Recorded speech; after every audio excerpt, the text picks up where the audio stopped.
Agora, o que ficou no ar, e eu queria que você explicasse a sua visão, se houve pedaladas antes ou se só a presidente Dilma foi punida.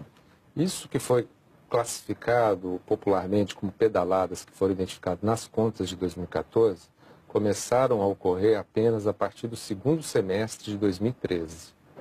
O que o governo disse que também foram pedaladas que aconteciam desde 2002, eram pequenos saldos negativos em contas do governo com bancos públicos, dentro da normal relação contratual que o Tesouro tem com esses bancos.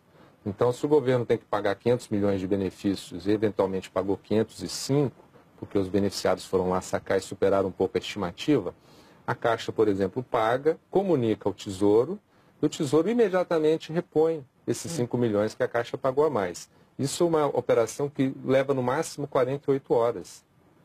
Então isso aí não caracteriza uma pedalada, O que se chamou de pedalada nessas contas é algo completamente diferente.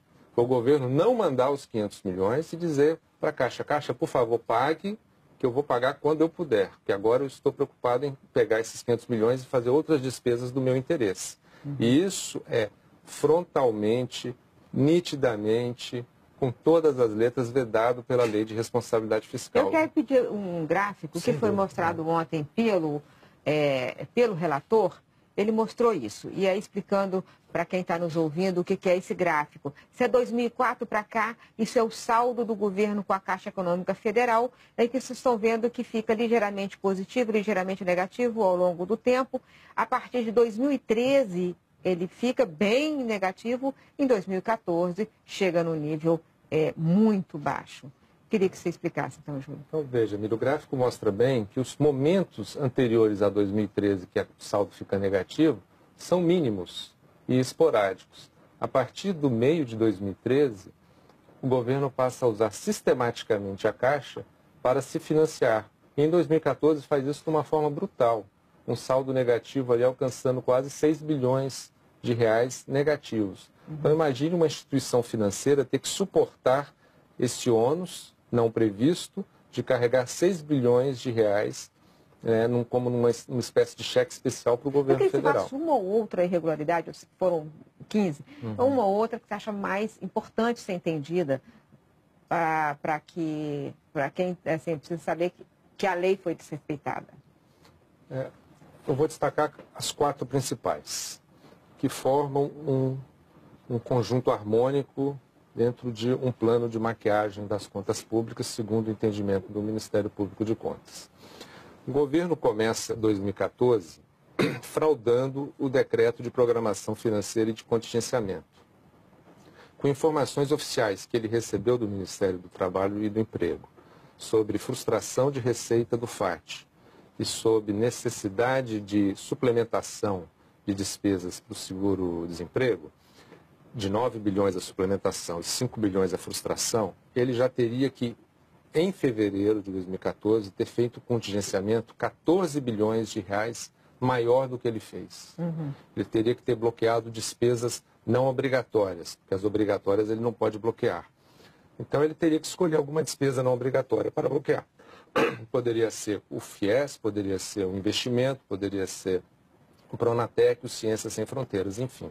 Despesas que, evidentemente, têm um impacto junto à sociedade e os beneficiários desses programas sociais. Não bloqueando, essas despesas ficaram livres para ser executadas, quando deveriam ter sido bloqueadas por força da lei. A pedalada fiscal é a parte financeira deste plano.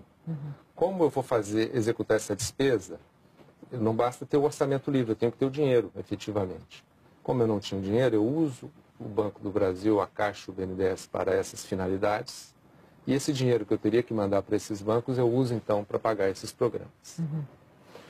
A terceira irregularidade grave é a edição de decretos da Lavra da Presidente da República, no fim do exercício, de abertura de créditos adicionais. Decretos que só poderiam ter sido abertos por lei. Então, ela usurpa uma competência do Congresso Nacional. Entendi. E é uma das funções principais do Congresso Nacional a discussão da despesa pública. Onde que a sociedade quer colocar dinheiro para qual despesa. Então, emitir esses decretos e bypassar essa necessidade de lei é uma outra irregularidade gravíssima. E compondo fechando esse quadro de graves irregularidades, tem a omissão do Banco Central em contabilizar as pedaladas fiscais como dívida pública. Então, deixaram de ser contabilizados na dívida líquida do setor público 40 bilhões de reais. Com isso, parecia, ao longo do ano, que o governo estava caminhando para o cumprimento da meta, quando, na verdade, se eles tivessem contabilizado a dívida, o resultado fiscal teria evidenciado um descumprimento da meta. Então, a omissão do Banco Central permitiu a maquiagem final dos números públicos. Manuel, como é que você viu essa explicação que ele deu? Ele contou cada uma contou 4 das irregularidades que o governo cometeu na administração orçamentária no ano passado. Eu queria ouvir sua opinião sobre isso que ele falou. Eu entendo que as observações foram muito bem feitas, né? Eu acho que estão todas corretas. Apenas faria algumas ressalvas. A primeira, que é defendida pelo governo, é que houve uma necessidade desses empréstimos, da utilização deste cheque especial, para que os assinantes entendam, para pagamento de programas sociais inadiáveis. Você acha desse argumento do governo, divulgado inclusive na nota, e que ele disse que ele contou aqui, de que o dinheiro era para pagar programas sociais e por isso que foi feita essa operação dessa forma? Eu considero uma falácia, né? Primeiro, esses programas sociais são meritórios e devem ser implementados à medida em que haja sustentação financeira para tal. A gente verifica que isso acontece exatamente em 2014, que é um ano eleitoral. Em 2011 e 2012, os programas sociais eram necessários da mesma forma, a população estava carente da mesma forma. Foram executados da mesma forma? Foram executados no montante dos recursos disponíveis, né? E não houve nenhum problema de pedalada em 2011 e 2012. Então, a gente percebe nitidamente uma intenção do governo de turbinar essas despesas no ano eleitoral. Basta dizer que o FIES, em 2013, tinha 5 bilhões de dotação e em 2014 pulou para 12 bilhões. Da onde se tiram 7 bilhões assim, se não for com um estratagema como esse? E em 2015 a dotação caiu para menos da metade. Né? Quantos estudantes começaram o seu curso superior e em 2015 não conseguiram renovar o financiamento?